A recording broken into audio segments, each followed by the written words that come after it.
Welcome back to this series where I teach you how to do archival data research in Matlab, and we're on the part 2 of replicating Ball-Brown in 1968, and we're to the part where we need to compute the unexpected income, or the change in income for the firms.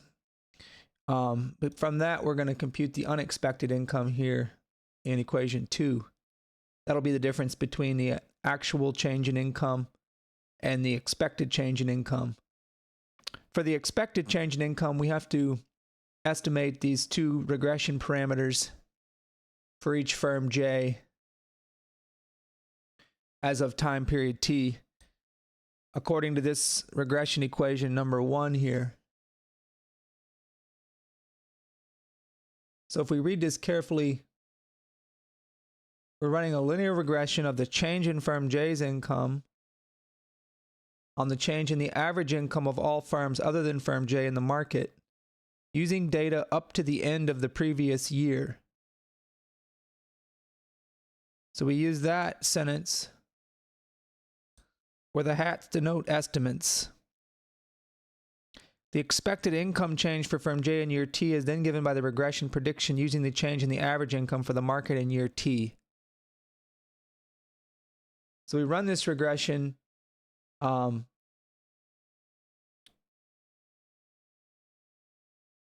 period, if you put tau equal to T minus 1, then T minus tau is just 1.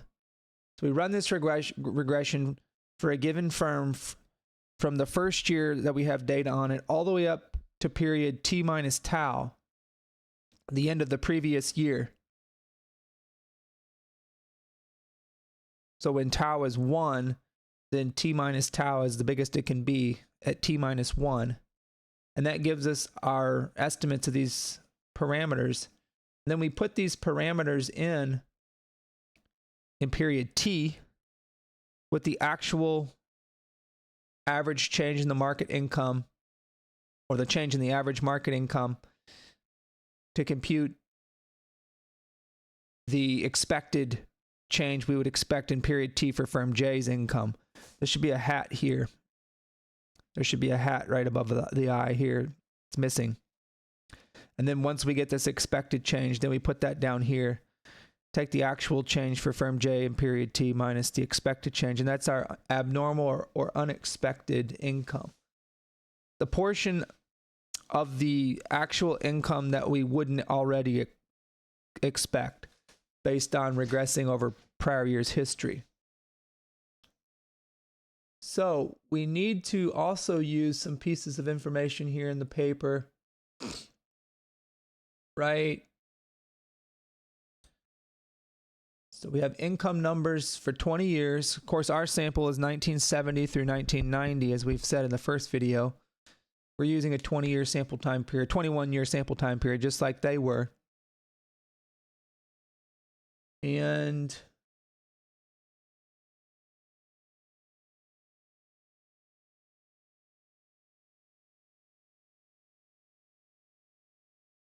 right here, our analysis was limited to the 9 fiscal years. So they were going from 46 to 66. They limited their analysis to 9 fiscal years, 57 through 65. They began in 57. Why? Because then they were assured of at least 10 observations when estimating the income regression equations. So you have to have a time series of numbers. So they require each firm in their sample to have net income for each of these 21 years. So every firm in their sample has 21 net income numbers at least. Well, 21 for each of these 21 years. And then they use the first 10 years for a given firm, and they run that regression, get the estimated A1 and B1 from equation 1, and then they use those estimated A1 and B1 parameters to predict what the income would be in year 11, 1957. Then they run the regression over the time period for that firm, 46 through 57, get the A1 and B1, and then they use those fitted values to predict what the expected change in income would be in 1958, and so forth. So done this way, they're assured that they at least have 10 observations. They have 10 whenever they're estimating for 1957. They have 11 when they're estimating for 1958, all the way up, and you can see. Oh, here's where they talk about their selection criteria, and I talked about this in the last video. It may reduce the generality of the results, or the generalizability of the results. The firms that they're analyzing all have earnings for each of the years 46 to 66. So they can't be young firms. They got to be at least 21-year-old firms. They aren't firms who failed. Their sample is only 12/31 fiscal year firms, fiscal year end firms. And if the firm's not in CompuStat or on CRISP or in the Wall Street Journal, they use the Wall Street Journal to get the report date of quarterly earnings for the fourth quarter, or annual earnings if you want to call it that. These are the reasons why their results may not generalize. They did say that a replication, so the 261 remaining firms are significant in their own right. So that was their final sample, it looks like. And they did a replication of their study on a different sample, produced results which conform closely to the results that they found with this sample. What's footnote 23 say?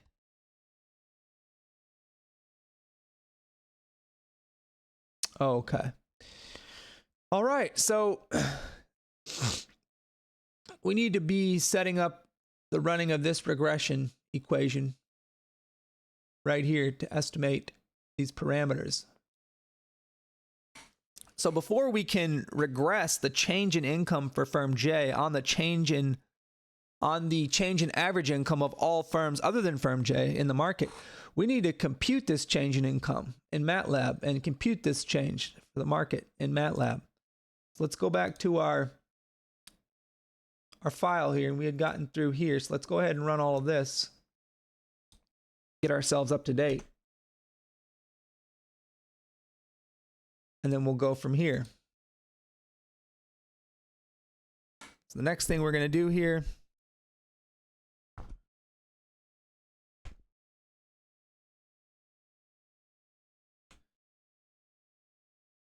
is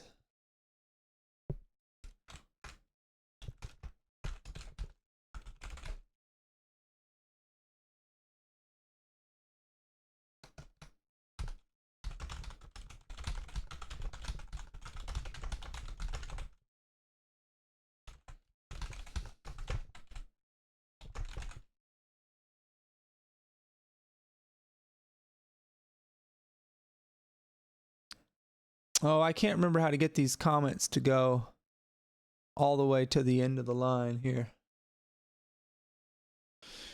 There's a way to get these the comments from not truncating and go all the way to the end, but I cannot remember the way to do that. I think it's in Home, Preferences.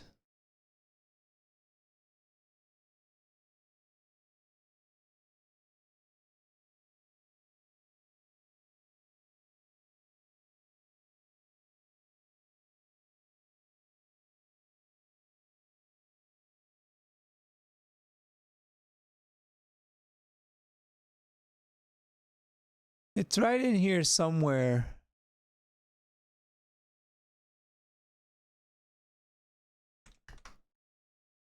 Maybe this. See if that will let me continue to type.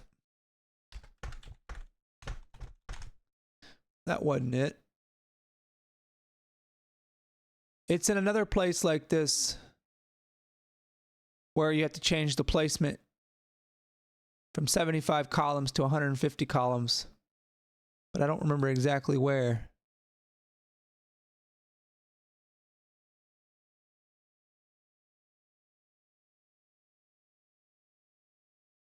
Right here, comment formatting.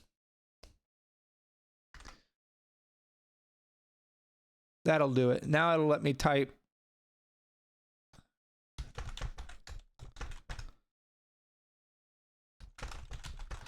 double the width. Taught you something about the formatting here in Matlab. So we're going to compute the change in income for each firm year and the corresponding change in market income for each firm year excluding firm J using our two measures of income. They use three different measures of income, variable 1, variable 2, and variable 3 in their paper. But we use two, or I'm going to use two. I'm just going to use net income, which is one they use, and earnings per share. All right. So what I'm going to do is take our CompuStat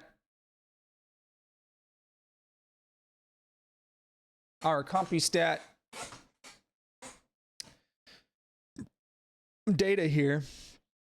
Column 1 is GV key, 2 is fiscal year, 3 is report date of fourth quarterly earnings, 4 is net income in millions of dollars, 5 is earnings per share in dollars, and 6 is the number of common shares outstanding in millions as of the end of this fiscal year. And these are adjusted already for any stock splits or dividends that may have occurred prior to this. And then in column 7, I'm going to put the change in firm in the firm's income in year T. That's what I'm going to put in column 7, the change in the firm's income in year T.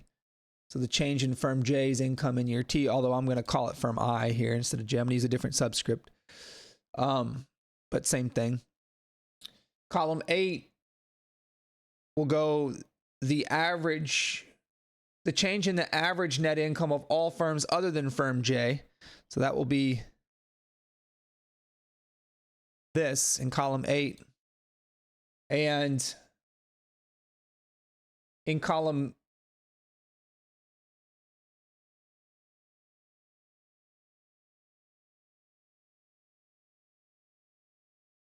in column 9, I'll put the change. So column 7 and 8, I'll use net income as my variable and compute the change in income and the change in market income. And then columns 8, 9, and 10, I'll use EPS as my variable, compute the change in EPS for firm J in year T minus tau, and the change in the market income other than firm J in year T minus tau. So that's what we'll have. 7 and 8 will be net income. 9 and 10 will be EPS. So 7 and 8, I'll be computing this and this using net income. And in 9 and 10, I'll be computing this and this, but using EPS as the income variable.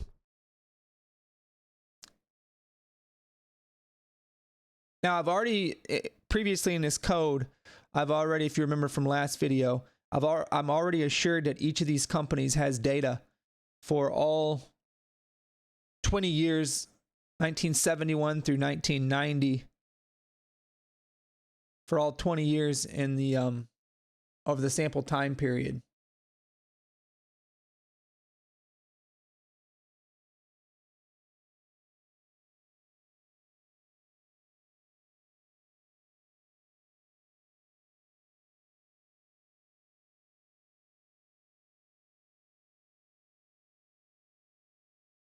I thought I already did that.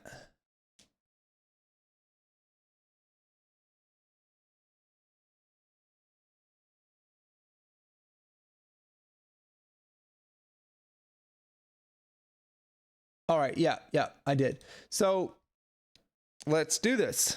We're just computing the change. So I'm going to do a for loop. Let I mean, I could call it J, but I'm gonna call it I. For I equals 1, I guess to stay consistent with the paper, they use a subscript J here. Maybe I should use the subscript J. It's fine. I'll use I. I always use I with my subscripts in Matlab for my first subscript usually, and then J for the second one if I need it. So let I start at 1, increment by 1, and go up to how many of our rows are in the CompuStat double array. So we got size, CompuStat, in the rows direction. I'm going row by row through CompuStat. I'm going to write an if-then statement. So if if in the ith row of the column 1 of CompuStat, if you have the same thing, same GV key as in the I plus 1th row of column 1 of CompuStat, then we have the same firm. So that's my if then statement. So if CompuStat I1 equals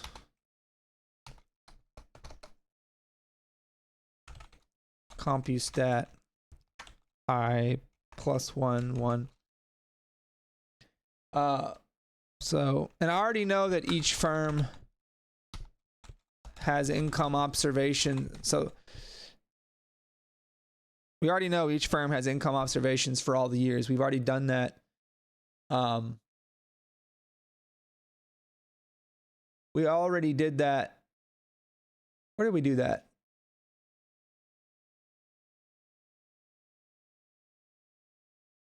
We did it right here at this step. This right here took care of getting rid of any firms that didn't have a full panel of data over the years that are required. So this step just makes sure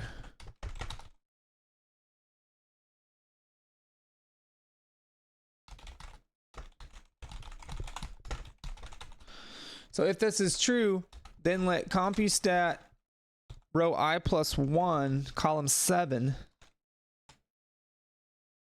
equal. Now in column 4 we have net income, so I plus 1 comma 7 will be equal.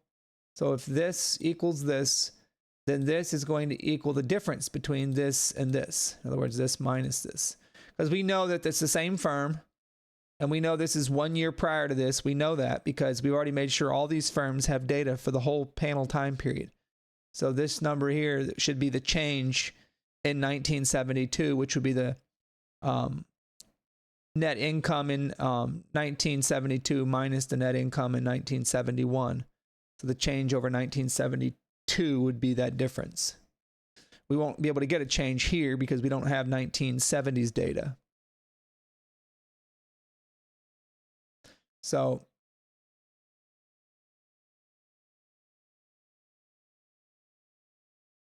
CompuStat I plus 1 comma 4 minus CompuStat I comma 4, previous row. So this computes change in net income for firm I in year T. CompuStat I plus 1 comma 8 column 8 is going to be the change in the market, is going to be the change in the average income of all firms other than firm J in the market. So we can highlight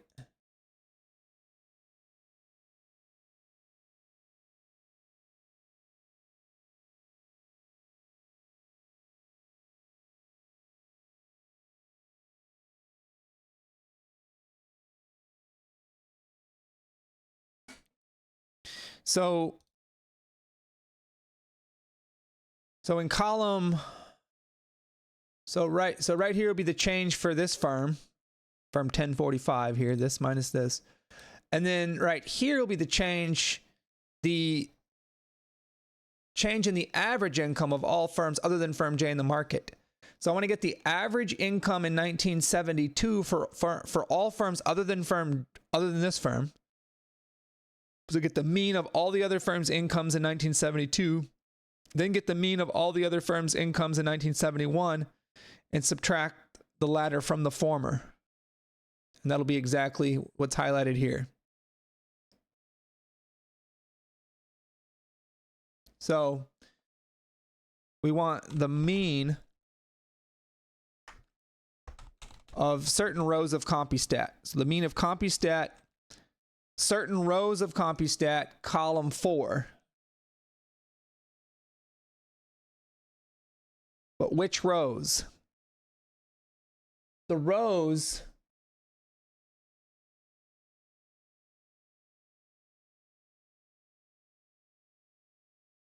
where in column 2 row I plus 1 equals, so 1972, where that equals all of column 2. So everywhere you see 1972, and where in column 1, row I plus 1, you don't get something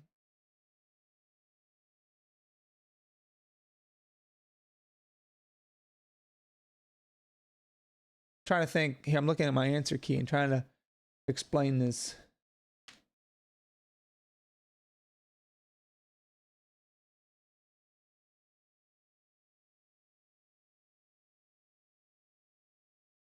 Yeah, and where this is not equal to this column.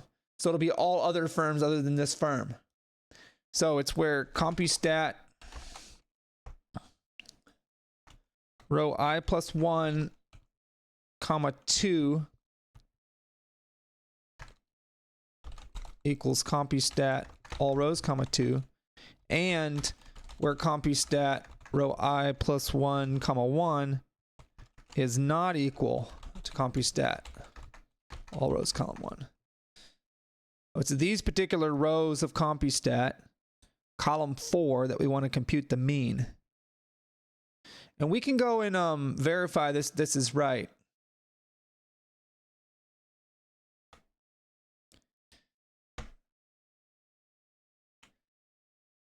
We can just see, is this doing what we what we think it's doing?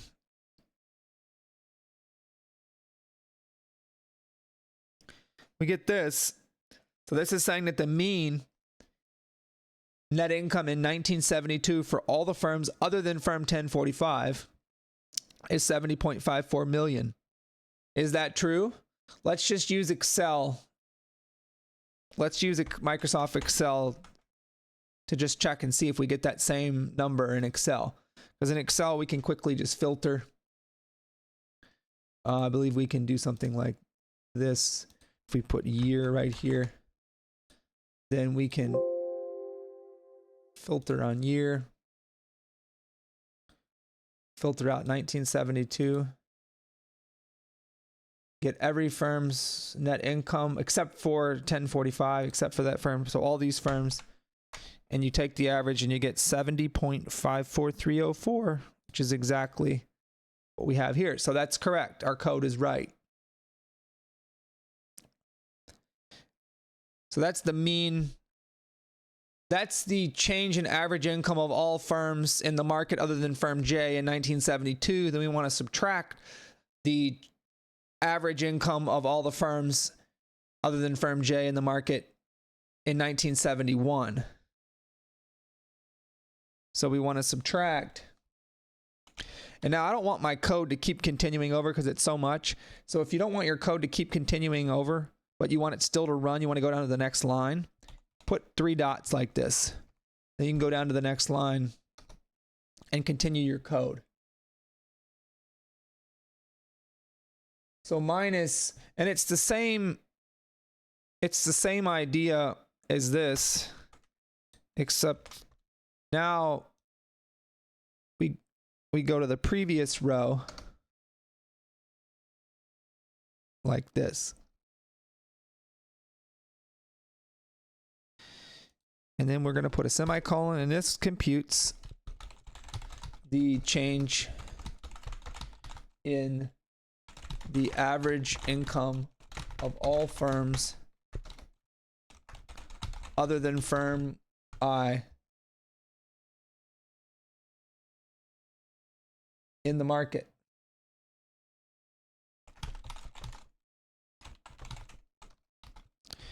And I say, see page 161, bottom, which is what we're looking at right here. This is page 161.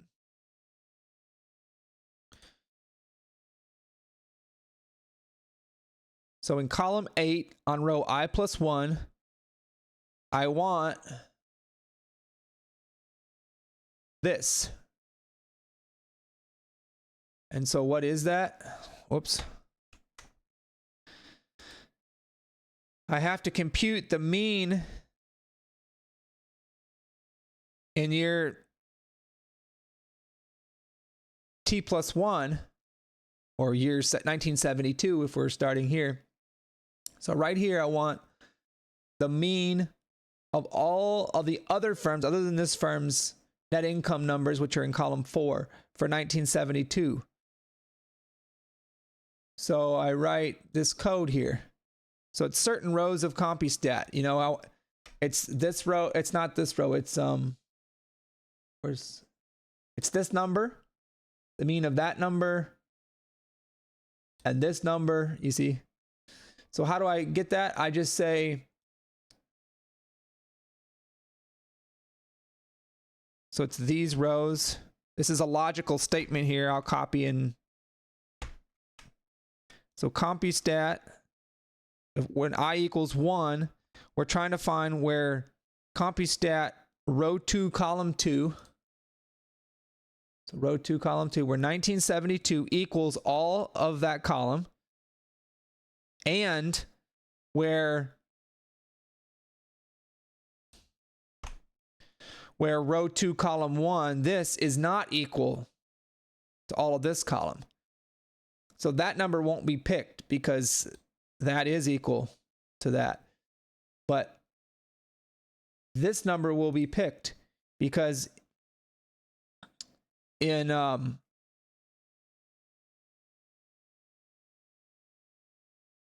because CompuStat row 2, column 2 is 1972. That's found right there. And CompuStat row 2, column 1, which is 1045, is not found right there. So that number will be picked for the same reason that number will be picked. 72 is found in column 2 and 1045 is not found in column 1, and so forth and so on. So you get the logic there.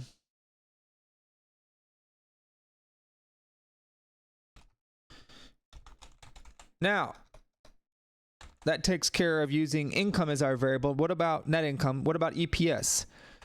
So column 9 will be our change in EPS variable. It'll look just like this. We have to be careful here when we do the market change.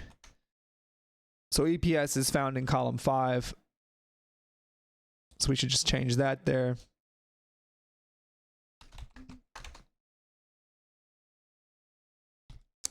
And then finally in column 10, one of the harder parts of this whole code is this line right here. We can't just do the same thing we did in column 8, copy and paste, and just change this to column 5. We can't do that because the way that they compute, they don't just take the mean. So it's the change in the average income of all firms other than firm J in the market. When we use net income for the variable, then this average word here is the mean, where each number gets the same weight. But when we use EPS as the income variable, this average here isn't the mean. It's a weighted average, and not each income number, each EPS number doesn't get the same weight. And so they tell us that's what makes this a little bit tricky. Footnote 20 on page 165 tells us that.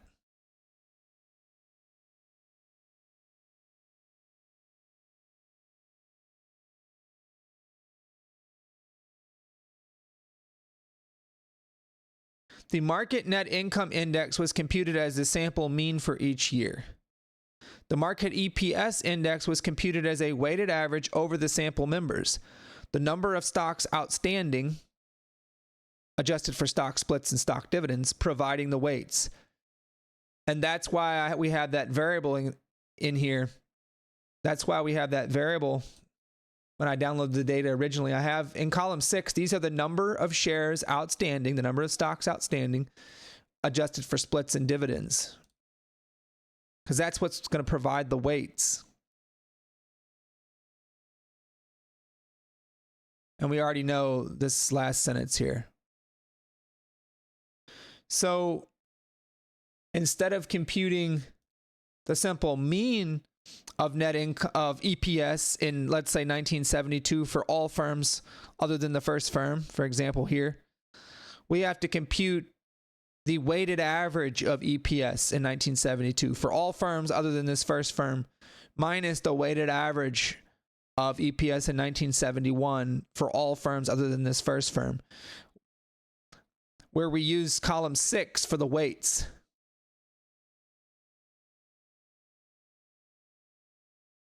So we not only, so we want this number here. No, not that number, because that's already that firm's EPS. We want this firm's EPS.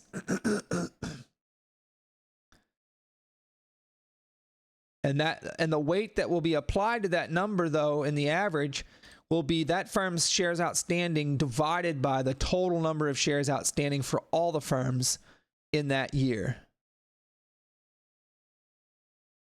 So the next firm, not including the first firm, the next firm would be this firm's, and its number would be given a weight of this number divided by the total. And so we can do it all in one fell swoop here.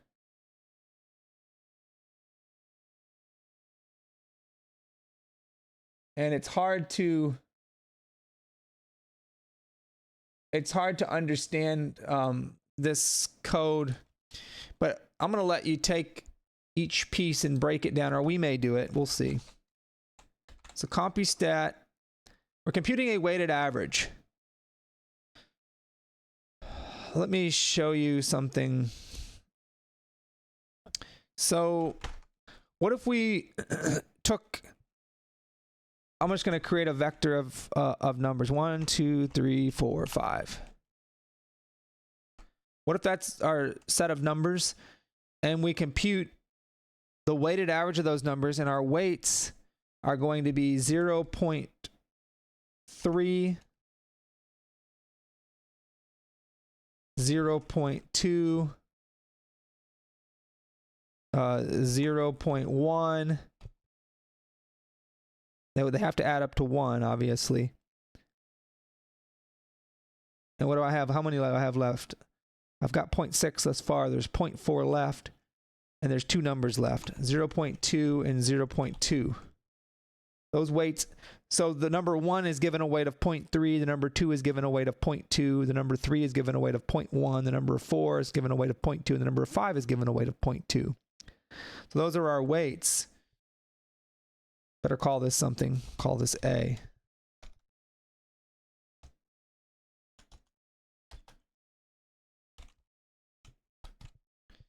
So A equals that. So answer times, so answer is a 5x1 vector.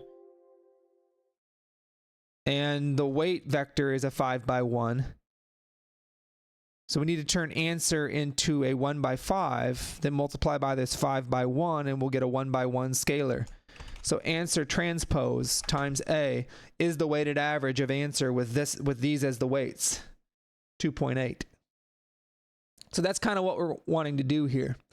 We want to get the mean, we want to get all the, so for EPS, we want to get all those EPS numbers other than for firm 1, for example, in 1972. So this number, that's the next firm's 1972. And then this number and this number. And we want to get those in a column vector. That's like this, which is answer here. Then we want to take the transpose of that, excuse me, and multiply the transpose by the weight vector A, and the weight vector would be each of these firms in 1972, their adjusted common shares outstanding divided by the total. So if we do it in Excel just for 1972, maybe this can help. So we want to take each of these firms. I'm going to put this on a different sheet. There are the EPSs for all firms in 1972 other than the first firm.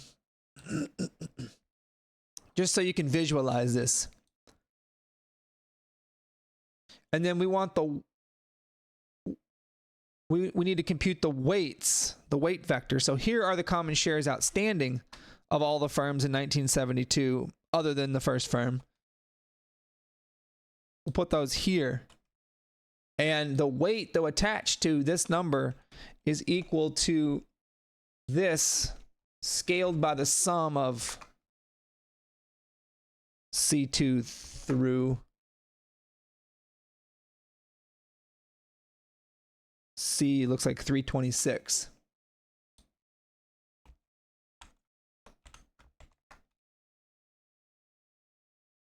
And absolute cell reference here, I guess.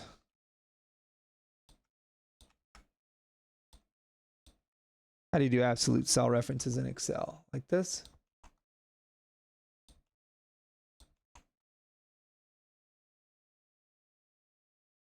Can't remember if that's how. Oh, you know what I should do? Right here, I'll just compute the sum of this column. This is the sum of all the common shares. And then the weight attached to this number is just going to be this scaled by this. And this is an absolute cell reference. Is that how it works?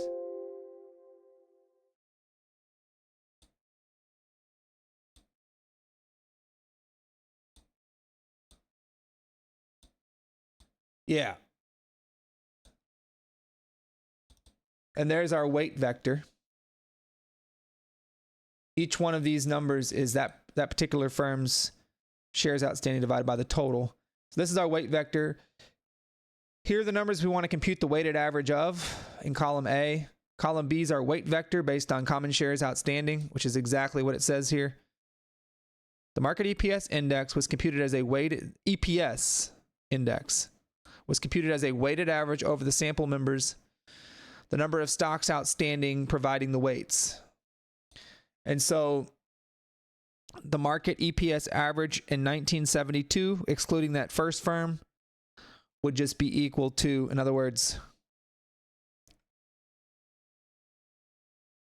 if we go to the regression, this right here,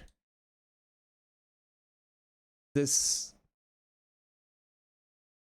change in, if we're using EPS as our income variable, then the average income in 1972 of all firms other than firm 1045, where J equals 1, that first firm, is equal to the transpose of this.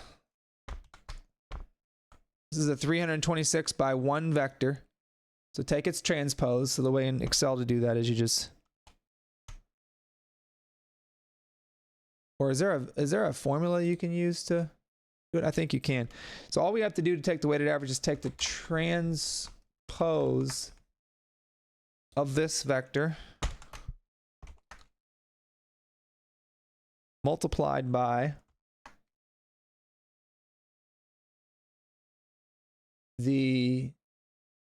this vector.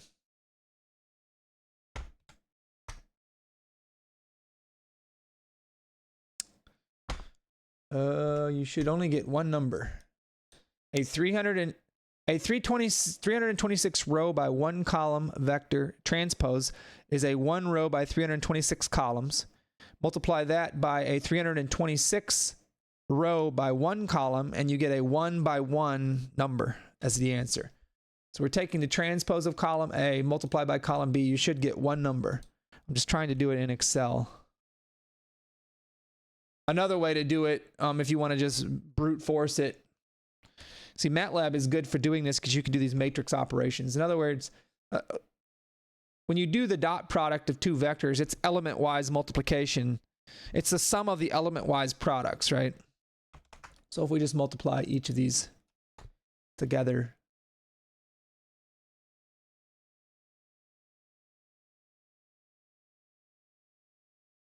and then sum them up, that's the same thing.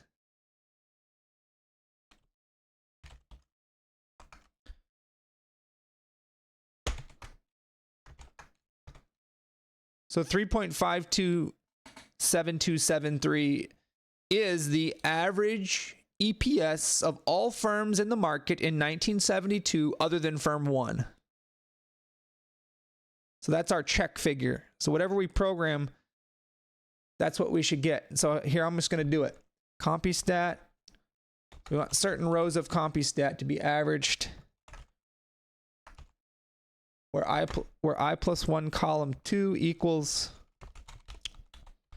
all of column 2. That means the year is right.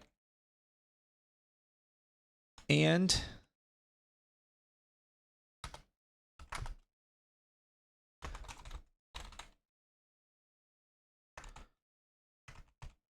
where the firm doesn't equal, just like up there, the firm does not equal that same firm. And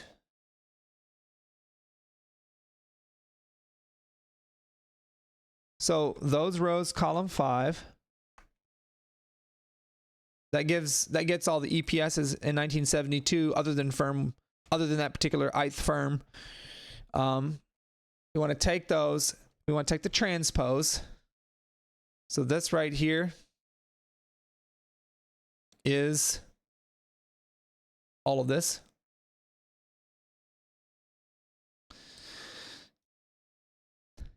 Take the transpose, multiply that transpose by the weights. Now,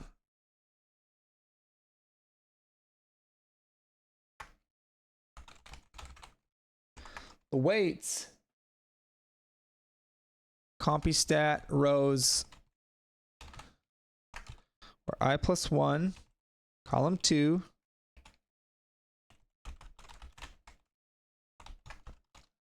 so we got the right year.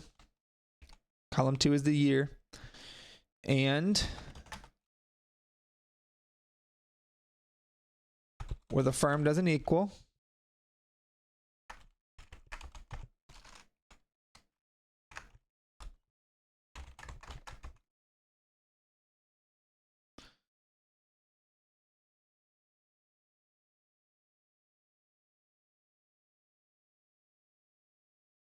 and column 6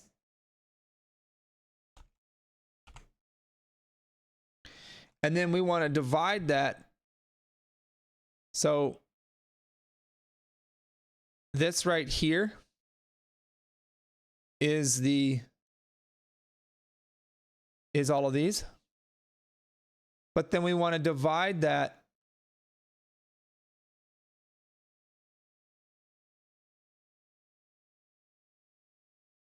element wise. We want to divide these by the sum, divide by this. So divide this vector by its sum.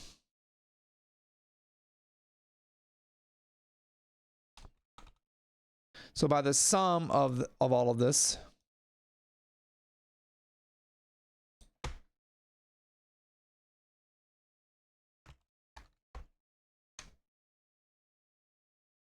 And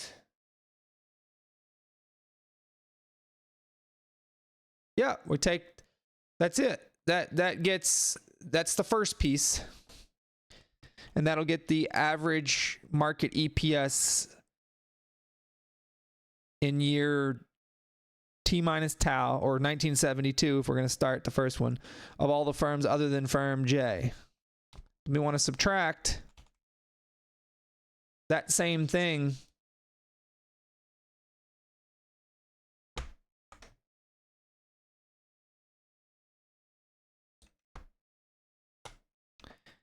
but for the previous year, right?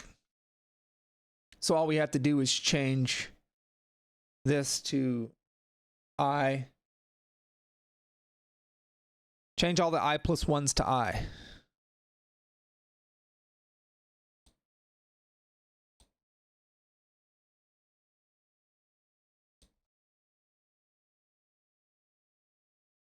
And I think we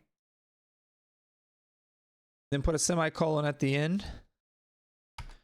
And then give ourselves a comment computes the change in the weighted average EPS of all firms other than firm I in the market.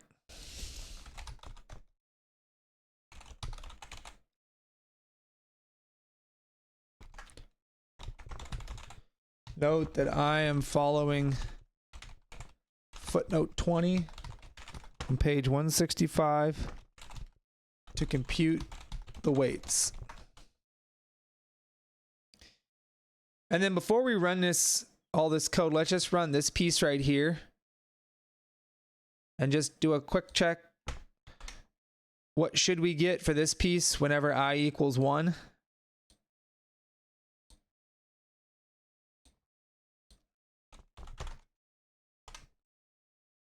We should get this number here that we've already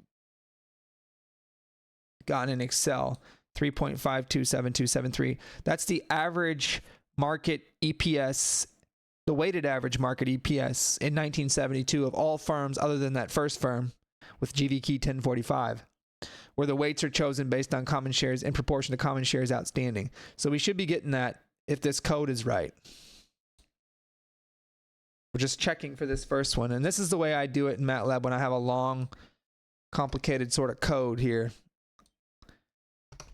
If I can get the answer in Excel really easily, I just go do that, and then I go and check myself in Matlab.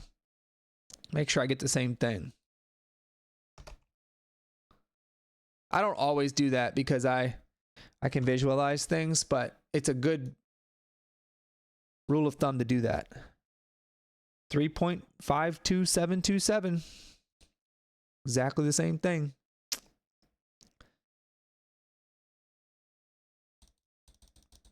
$3.52727 MATLAB doesn't go to that many decimal places, but it's the same thing. So there we go. I think we've done this correctly. So in column 7, we have change in net income. Column 8, we have change in average market net income other than firm I. Column 9, we have change in EPS for each firm for each year. And in column 10, we have change in average market EPS excluding firm I for each year. Weighted average, though, this time. Not arithmetic mean, which is a weighted average. It's just each number is given the exact same weight. But down here, with EPS, we let firms who have more shares outstanding, their EPS count more in the weighted average, right? That's what that does when you do that way. So in the if, in the for.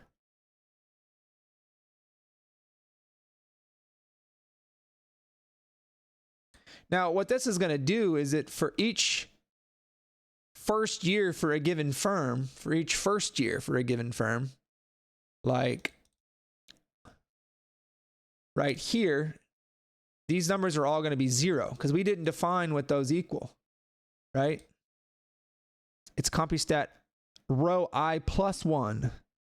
So I starts at 1, so this is always row 2. Row 2, column 7. Row 2, column 8. Row 2, column 9. Row 2, column 10. When we get to, right, this condition has to hold here. So when we get to, let's say, so these are all undefined by our code, and therefore our MATLAB will give those cells a 0. If it's undefined, it gives them 0. When we get to this particular row here, since row I does not equal row I plus 1, so if row I in column 1 equals row I plus 1 in column 1, then do this, then in row I plus 1 do this. But if they don't equal, then what do you do in row I plus 1? So when these don't equal, what do you do in row I plus 1, column 7, column 8, column 9, column 10? Well, our code doesn't say, so it's just going to put 0. So what's going to happen is zeros are going to be put for these variables for the first year of all these firms. And we can go ahead and just delete that first year for all the firms.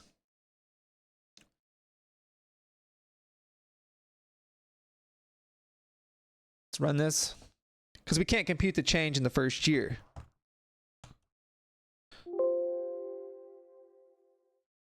Oh, what did I do?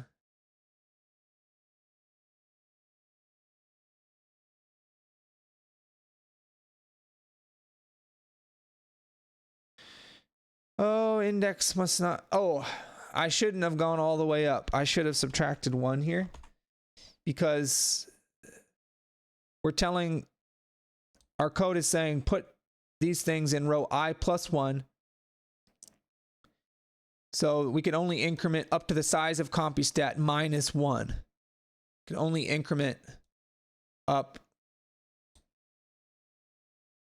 We got to stop our increment at 6519, because if I is 6519 and then I plus 1 is 6520, and that's what it tells to put right here.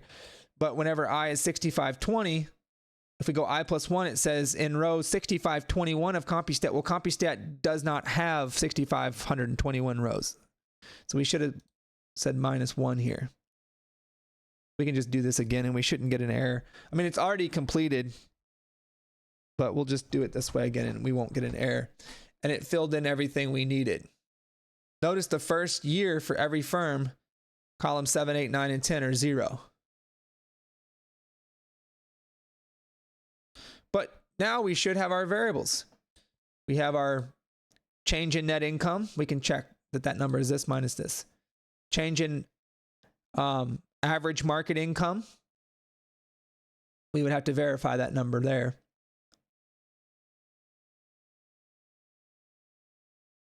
We can verify that number back here.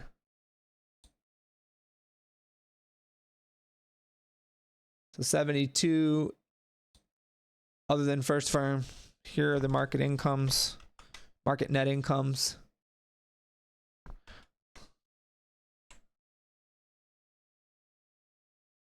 Just to verify this one number and see, just see what, if we get it. There are the average incomes in 72. All firms other than firm 1. What about the average incomes in 71? All firms other than firm 1. That would be these numbers.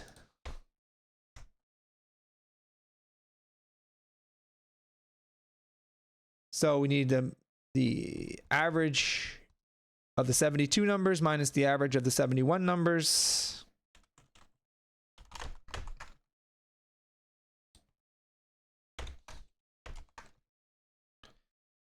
Oh, mean is not the function in Excel. It's average. You don't use mean in Excel. So that's in 72. And then copy and carry this over in 71. And so the change is this 9.839329. 9.839329. So yeah. So we have our numbers. This is the average. This is the change in EPS. This minus this, earnings per share for the first firm. And this is the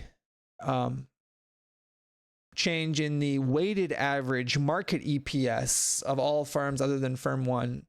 And of course, we did that correctly. We went through that. So we got to delete the first year of data for all the firms now, because we don't have our change information.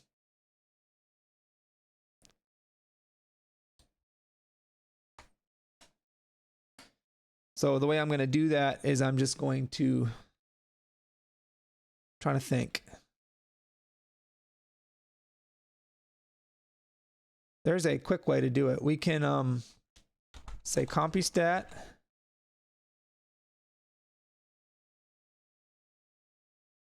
No, here's probably a better way. So I'm going to put nan for all first years for each firm. So years is unique compustat. I'm trying to find our unique years. I'm going to call it years.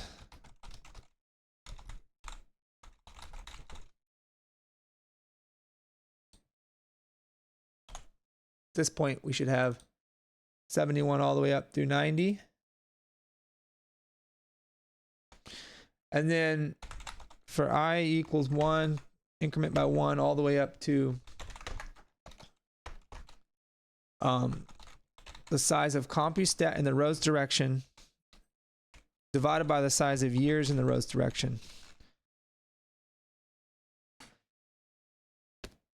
That's how many firms we have, right? Because each firm has the same number of years of data. We verified that. We made sure of that. So compustat so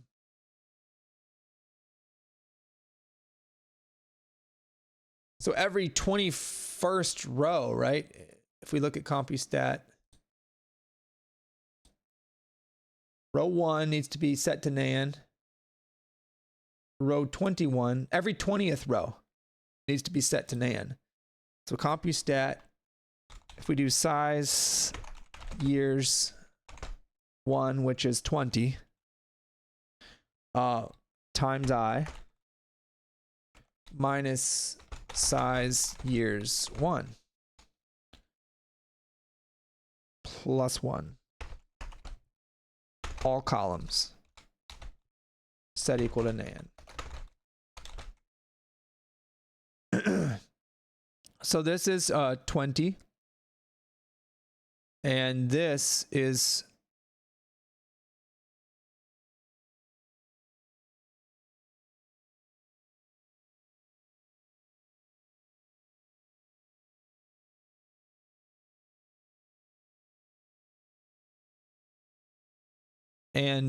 this is 20. So when I equals 1, then this is 20 times 1 is 20 minus 20, but then plus 1. So row 1, all columns are set equal to nan. When I equals 2, 20 times 2 is 40, minus 20 is 20, plus 1 is row 21. So compustat row 21, all columns is nan. So this gets every 20th row, sets it equal to nan. So I'll let you pause the video there and go and verify that. There's a little clever trick you can do. You can do these types of things in Matlab just because of the way it is. So if we go look, that first year for every firm, that 1971 year for every firm should be nan. If you can see, it's all right. And then all we have to do is do our famous compustat all is nan, compustat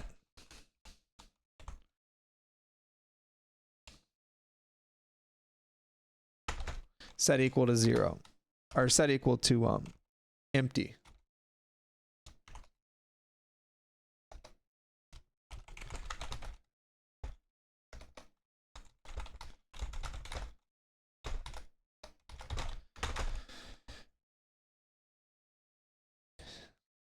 Do this.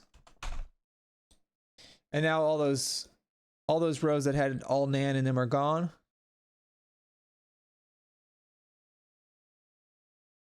And we're on to the next piece.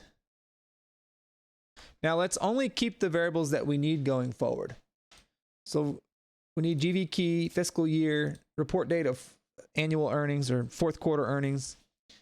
And then we don't need 4, 5, and 6 anymore. We don't need net income. We don't need EPS, and we don't need adjusted common shares outstanding. We just need change in net income, change in market net income, change in EPS, change in market EPS.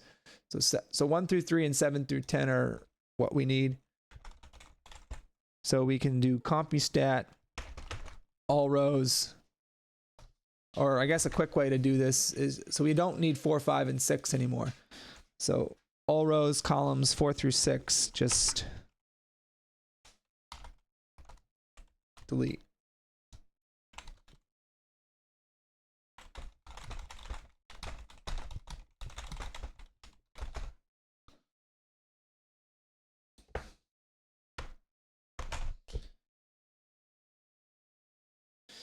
All right, and then now what we can do is go ahead and do, now that we have the appropriate variables that we need to run these regressions, we can go ahead and run the regression and get the unexpected income.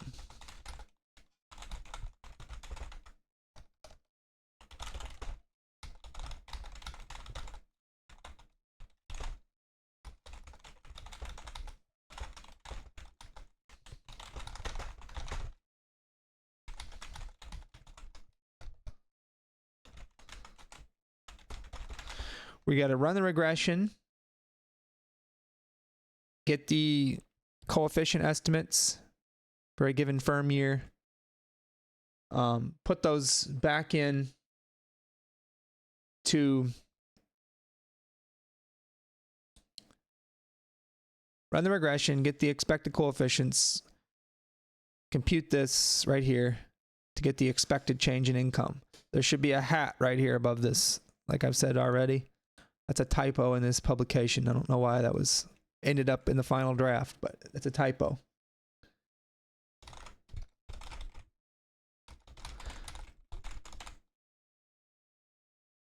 And then once we get the expected change in income right here, we'll get the expected change in income, then put that down here, subtract it from the actual change to get the unexpected change.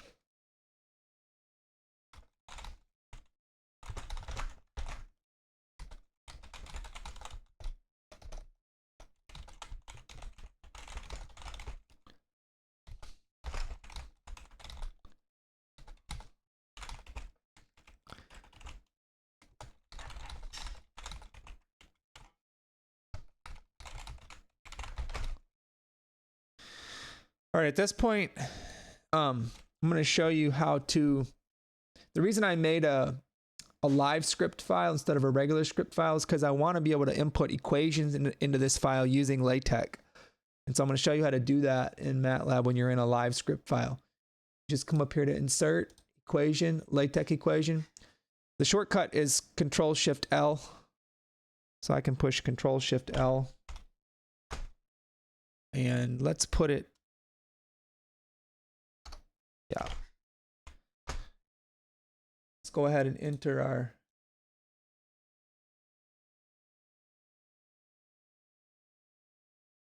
and so all I'm going to do is put in this equation right here into our Matlab file. That way somebody doesn't necessarily have to go back and look at the paper whenever, if they look at this code, they have everything they need to run the code and to understand it inside the code itself. They don't have to look at other sources. So you can put these equations actually in the code. You have to know how to use LaTeX. You have to know the syntax in LaTeX, which these videos aren't designed to teach that, but I'm just going to go ahead and type it. And that's one thing as a PhD student you should be learning is how to use LaTeX. It's a typesetting program like Microsoft Word, except it gives you a lot more choice over how you want things to appear whenever you type something up. And especially in the realm of equations. Word is notoriously poor in rendering pretty looking equations and things like that. Also, Word is poor usually in doing the bibliographies. It's just very cumbersome. LaTeX has an advantage over Word in both of those departments. So I would highly recommend you learning how to use LaTeX. Now, if you write papers and you don't really have hardly any equations and you don't have bibliography, then use Microsoft Word, because the startup costs to learning LaTeX will vastly outweigh any benefit you would get if you don't use it very often. But if you're going to be writing papers with equations and have lots of citations in your articles, then the benefits you will derive from learning LaTeX will offset the huge startup cost to learning the program over time, for sure. I'm living proof of that. So the change in income, firm J, year T minus tau. And you can see it's showing down here the preview of what it's going to look like.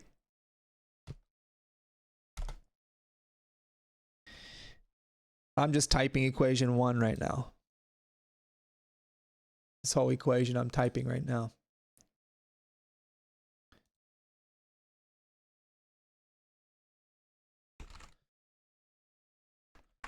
So A hat 1 JT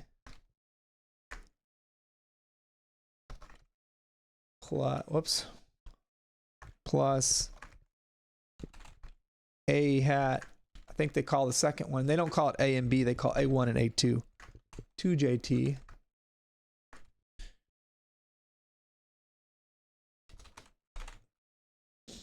times the market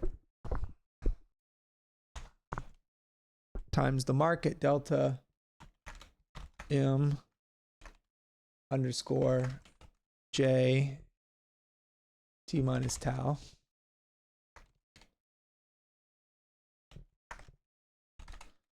plus the error term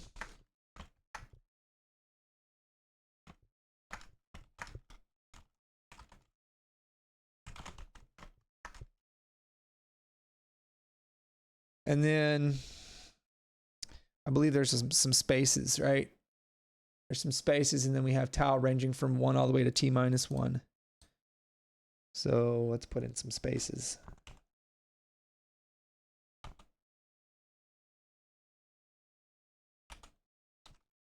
There's some spaces, and there was a comma. There was a big space. And then we have tau ranging from 1 to, we have some C dots in there, T minus 1. Then we're going to skip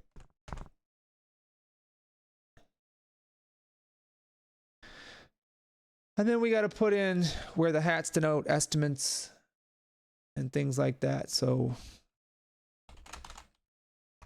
you don't just write the equation, but you got to tell what those things mean. So where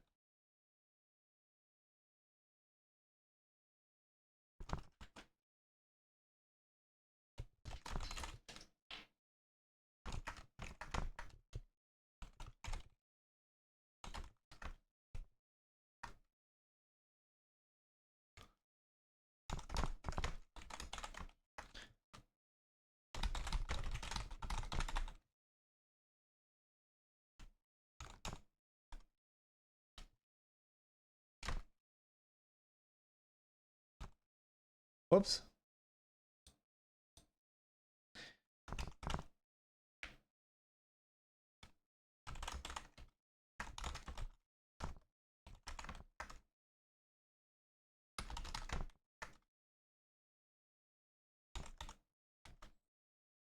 Put some spaces.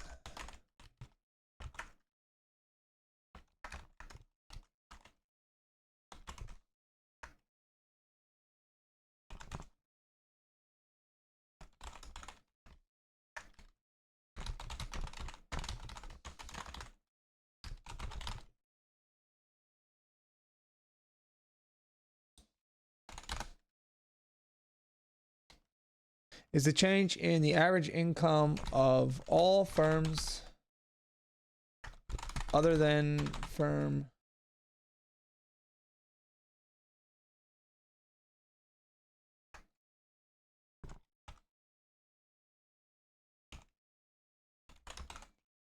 J.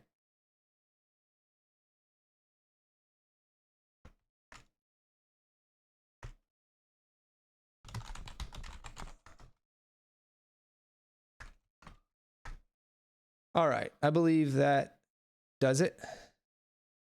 That puts that right in there. And then what I want to do here is come back here, put the cursor here, and give one space in between here. Put the cursor here and give another space. Then we'll continue on with our code.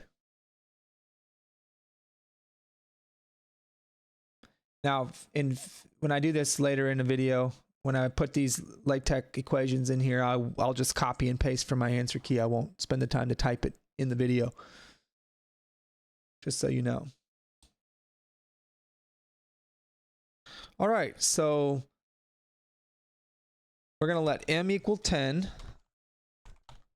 Keep our code as general as possible. This is the minimum, this parameter m is the minimum number of years desired for each firm. And remember, 10 was that minimum for them. So our analysis will be limited to the 9 fiscal years, 1982 through 1990.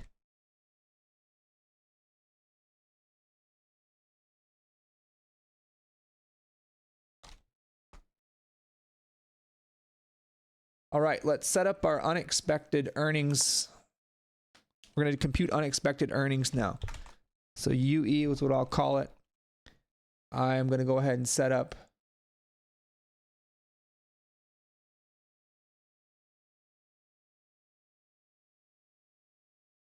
our unexpected earnings matrix. So CompuStat. Here's 1, 1 plus m plus 1.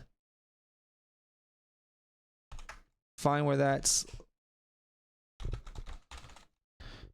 Find all those rows in CompuStat where the year is greater than or equal to 1971 plus 10.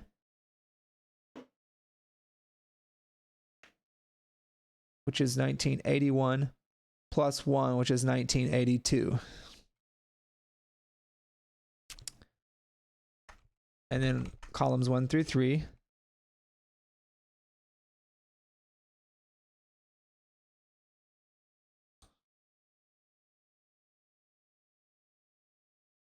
So let's go ahead and run these two lines.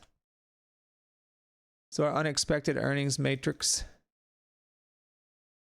I just grabbed all the rows of CompuStat, columns 1 through 3, where the year was 82 or bigger.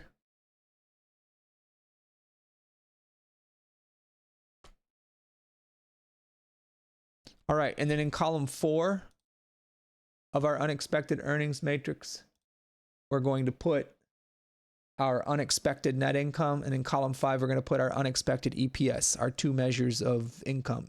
Net income and EPS. So we're going to do a for loop, I starting at 1, incrementing by 1, going up all the way until the size of UE in the row's direction. UE, row I, column 4.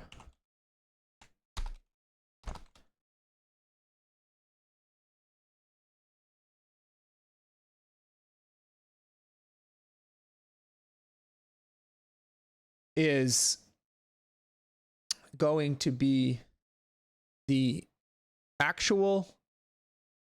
So now we're doing column, now we're doing this equation. We're computing unexpected income. So it's the actual change minus the expected change, and the expected change is given up here.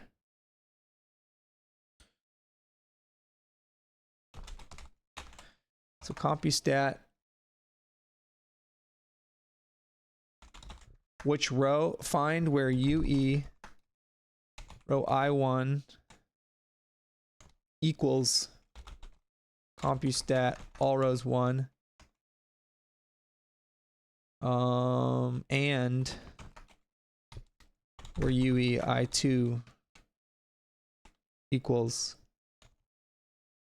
CompuStat, all rows column 2. Column 4. There's actual change in net income for that firm.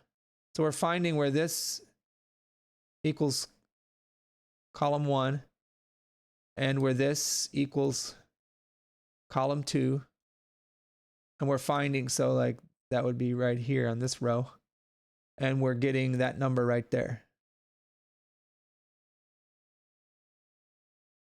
We have the 10 prior unexpected earnings.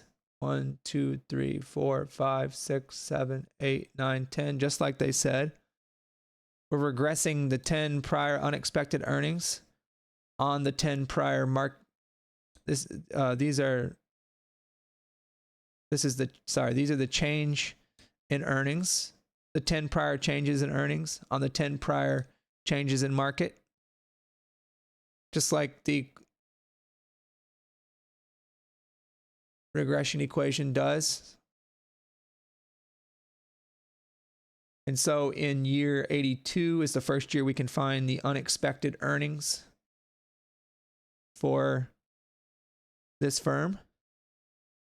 And it's going to be equal to the actual earnings for this firm in year 1982 minus the expected earnings. And the expected earnings are going to be the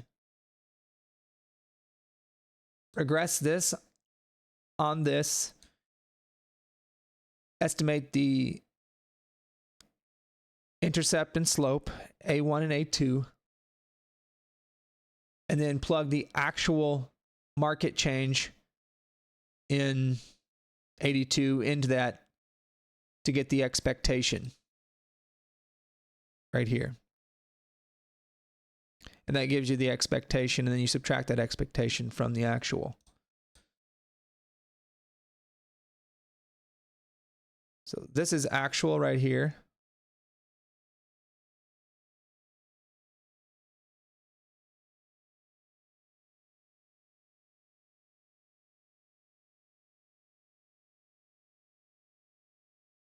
I don't even think I need the find function. UE, let's just practice. Row 1 equals compustat all rows column 1 and UE row 1 2 equals compustat all rows. So this is a logical. Will just the logical suffice? So just this logical should, there's only one row in compustat where the firm equals 1045 and the year equals 1982. So only one row of that logical should have a 1 in it. All the other rows should have zeros. So I don't need the find function. You only need the find function if there's more than one row that satisfy the logical, and then you kind of need the find function. The find function takes longer for Matlab to do. I think this will work. So then we want to subtract, and then I'm going to start the rest of my code on the next line. So put 3 dots there. Then we want to subtract the expected this right here. So we got to run the regression and get the estimated coefficients. So we got to do reg stats, like I've done in a previous video. We're regressing compustat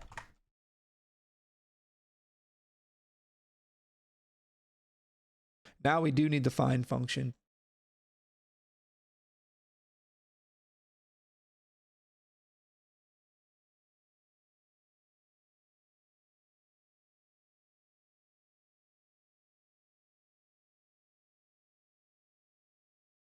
Actually, I still don't know if we need the find function.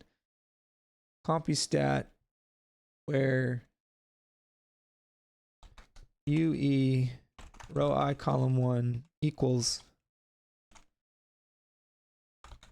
compustat all rows column 1. So the firm is equal to the firm. And then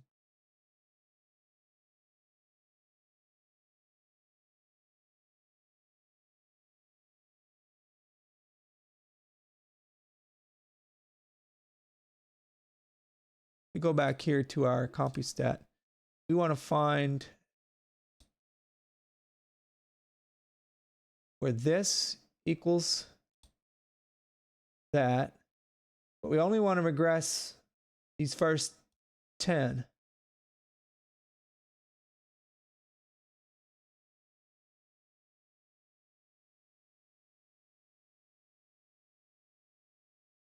If we just do where 1045 equals column 1, that's going to be all of these rows. All of those in the logical will have a 1.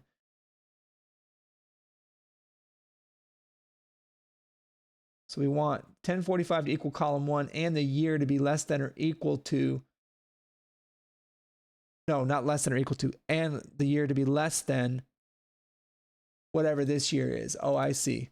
So this to equal this, and where the year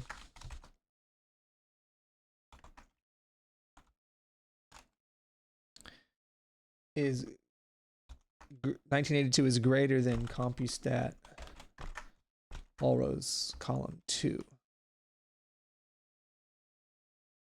Both those conditions hold.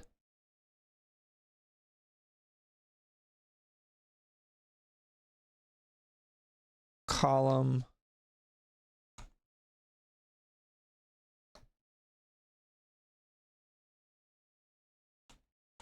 and then column 4 compustat. We're regressing column 4 on column 5. So that's our dependent variable. So reg stats, you put the dependent variable, then you put the independent variable.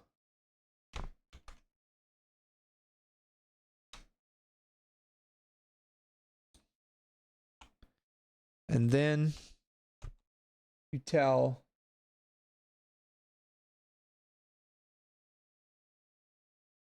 what kind of model you want to estimate, linear, and then after doing the linear regression, you tell it what kind of parameters do you want it to spit out. And I just want the beta coefficients. And it spits those out in a column vector. We want those in a... So the regstats function, like I've done in a previous video, this will spit out something. It won't spit out... It'll spit out something called a source.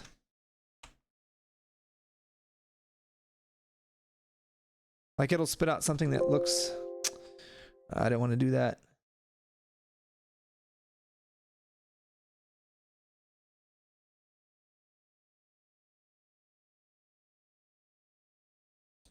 Why does this say 45 here? This should say 5. This thing spits out a... In case you haven't watched the previous videos, this thing spits out a struct field like this, and then inside that struct field is beta. And if we click inside a beta, we have it in this format, but we want it in a row, not a column. Because if we have our A1 and our A2 hat, if we have a 1/2 vector multiplied by a 1/1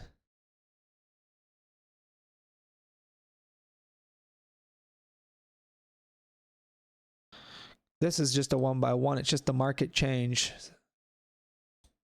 in that year. So we want to take that 1/2 and then we want to multiply by the number 1 and then the market change. Yeah. So basically, we need to take, so this is a struct. So we got to say, what of that struct do we want to keep? The beta. But then we want to take the transpose of that and multiply that by the,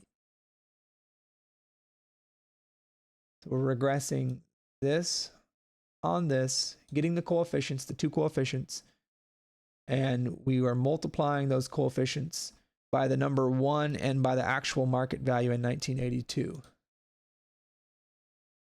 So multiplying by this, the number 1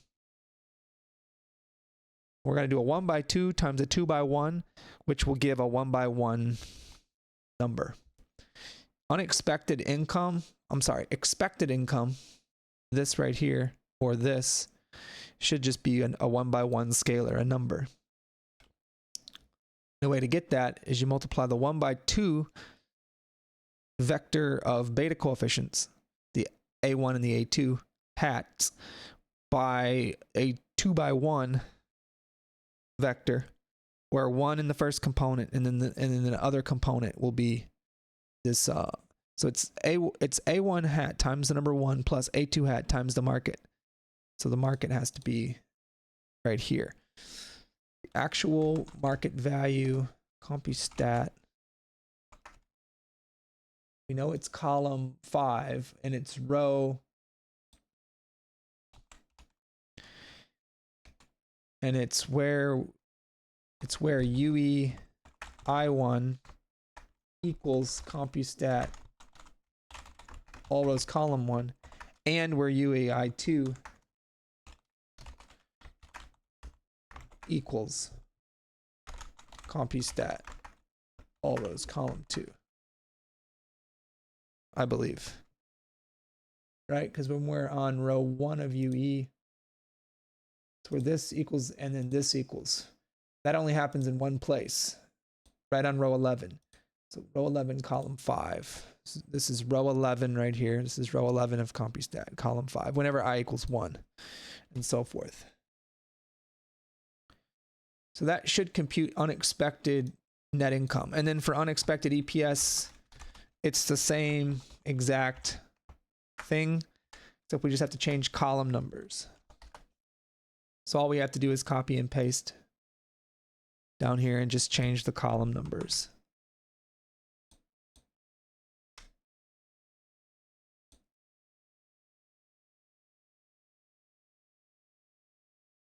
Because, all right, this is change in net income, change in market net income, change in EPS, change in market EPS. So this should be a 6. Anywhere we see a 4 should be changed to a 6. Anywhere we see a 5 should be changed to a 7.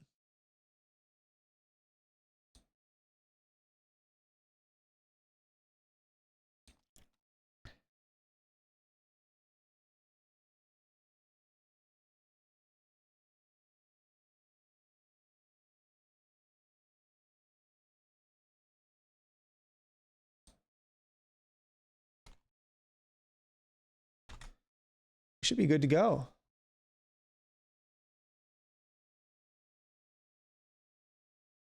Let's run this.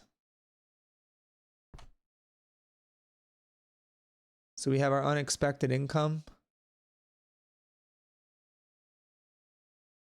unexpected net income, unexpected EPS in each firm year.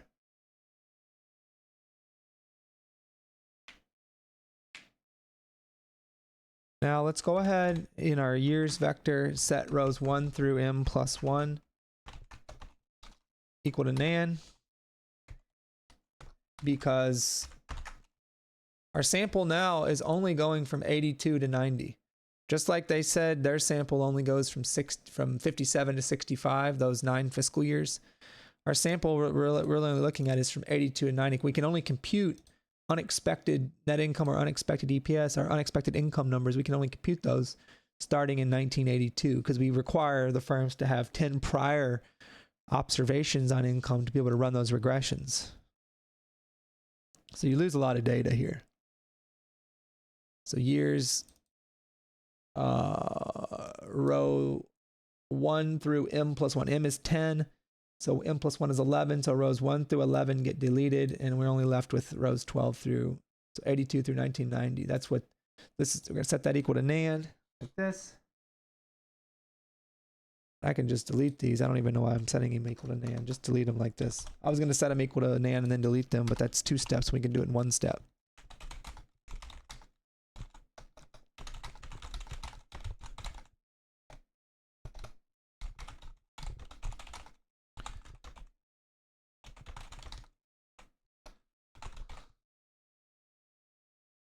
So I think this will do the trick.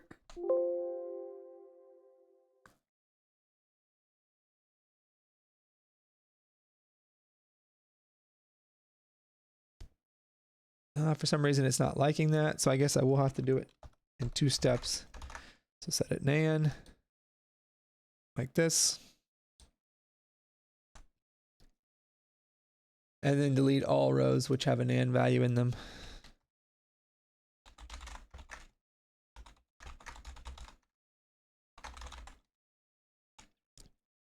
You've seen me do this line so many times.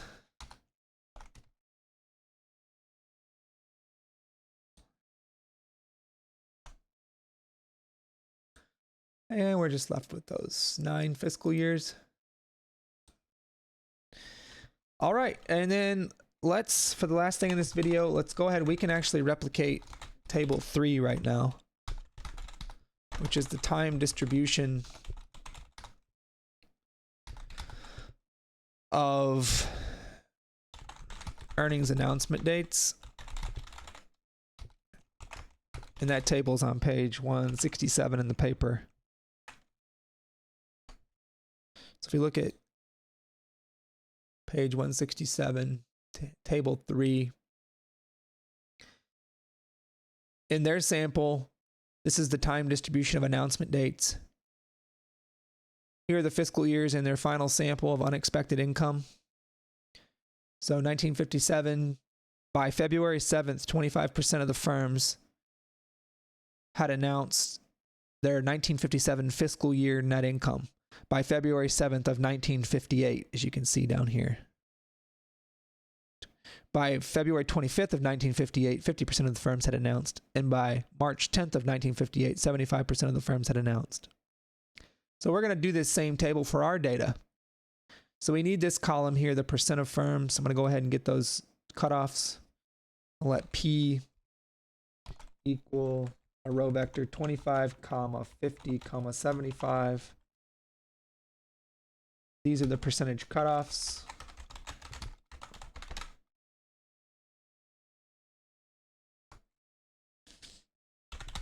And then I'm going to let I range from 1, increment by 1, up to however big P is in the columns direction, because P has 1 row and 3 columns. So we're going to go I ranging from 1, incrementing by 1 up to 3, or the size of P in the columns direction. You put a 2 here if you want columns direction, 1 if you want the rows direction when you're using the size function in Matlab. Then we're also going to increment by J, starting at 1, incrementing by 1, and going up to however many years we have. So size of years in the rows direction should be 9. And then dates ij will just be equal. Now we're going to use the percentile function, which is this function, percentile of compustat years I1, years J1, wherever you find that particular year in compustat, find the percentile of column 3, which is the, if you remember in column 3, those were the earnings announcement dates.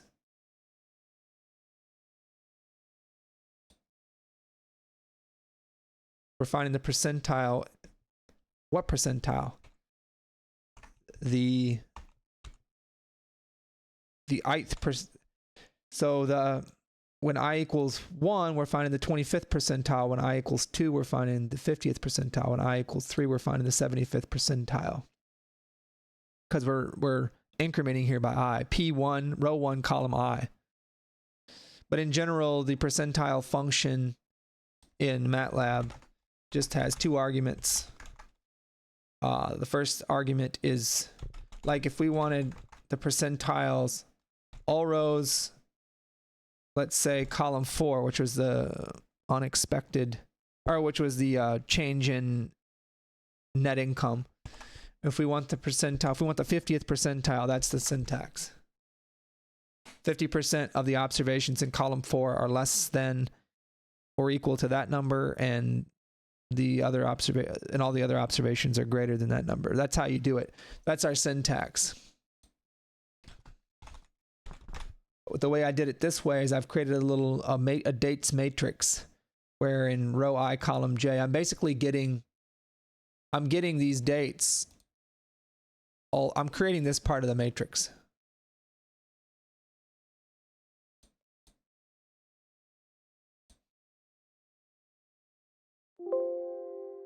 Oh, I forgot to run this line. There's that. And then if we look at our dates matrix, here's our dates matrix. And so for 1982, 25% of the firms had announced their 1982 fiscal year earnings by January 27th of 83. 50% had announced by February 7th of 83. 75% had announced by February 17th of 83. And for 83, 25% of the firms had announced by January 27th of 84, and so forth. But how do I make this look exactly like this? Well, I can't do it exactly, but I'm going to work on that. You notice in here, we don't have years. We just have month and day. So let's first take our dates double array and change it to a date time array. Using the date time function, we're going to convert from YYYMMDD because that's what it currently is. It's in that format and it's a double array. So now dates will be a date time array and it will look, you notice it changed here. It says date time. Now these are date time arrays, or this is a date time array. And then we just want to change the format of dates to month and day.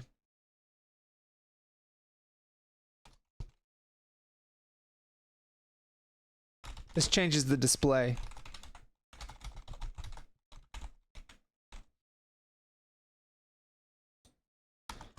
This converts to date time.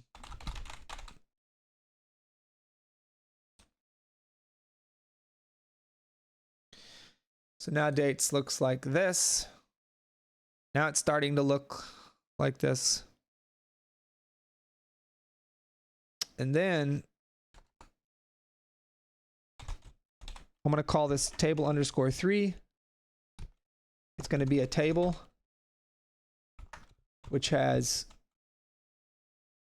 so use the table function when you want to increment, when you want to put any array, you want to put two or more arrays together to make a table array. And those arrays that you're combining don't have to be tabular arrays. They can be double arrays or whatever. So I'm going to make a table, but they do have to have the same number of rows.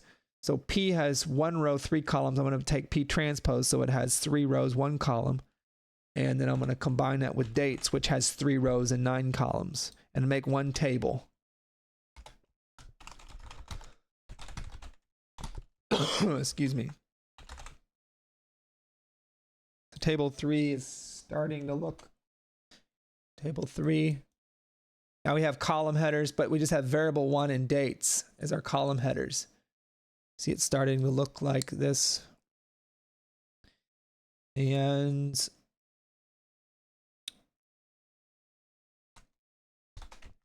so let's go ahead and rename. Use the rename variables function.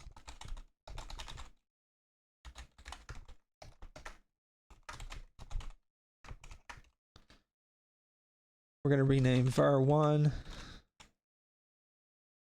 to percent of firms, because I think that's how they named that, percent of firms. So that accomplishes that.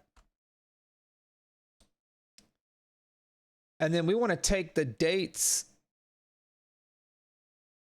See this, we merged P transpose with, not merged, but we combined, I shouldn't say merged, we combined P transpose, that double array, with the dates, date time array into a table array called table 3.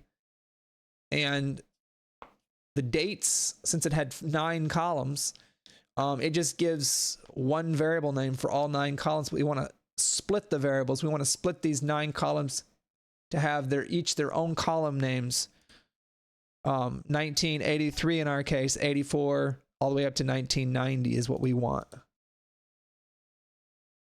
So the final thing we will do is we will use the split vars function.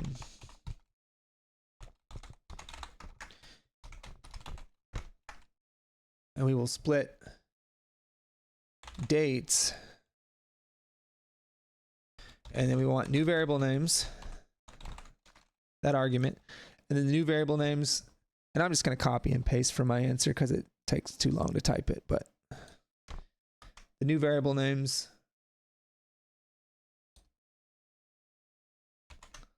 will be that.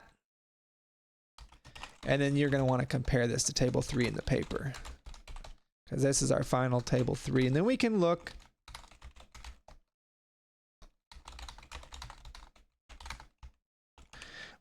and see if we get any insights. So here it is. So we look at, if we can tell here, it was taking firms a long time to announce, you know. Compare their 1957 to our 1980 to our 1982. So in 1982, in fiscal year 1982, firms, 25% of the firms, or let's say 75% of the firms, had already announced earnings by February 17th of 1983. In their fiscal year 1957, 75% of the firms had announced earnings by March 10th. We had to get all the way to March 10th before 75% of the firms had announced of 1958. So it looks like over time, compared to back then, firms are announcing earnings quicker, more quickly, after the close of the fiscal year.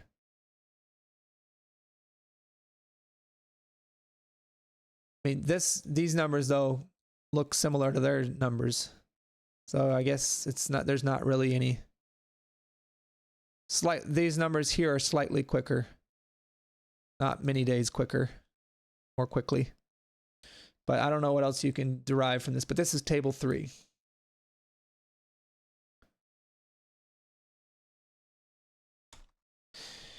And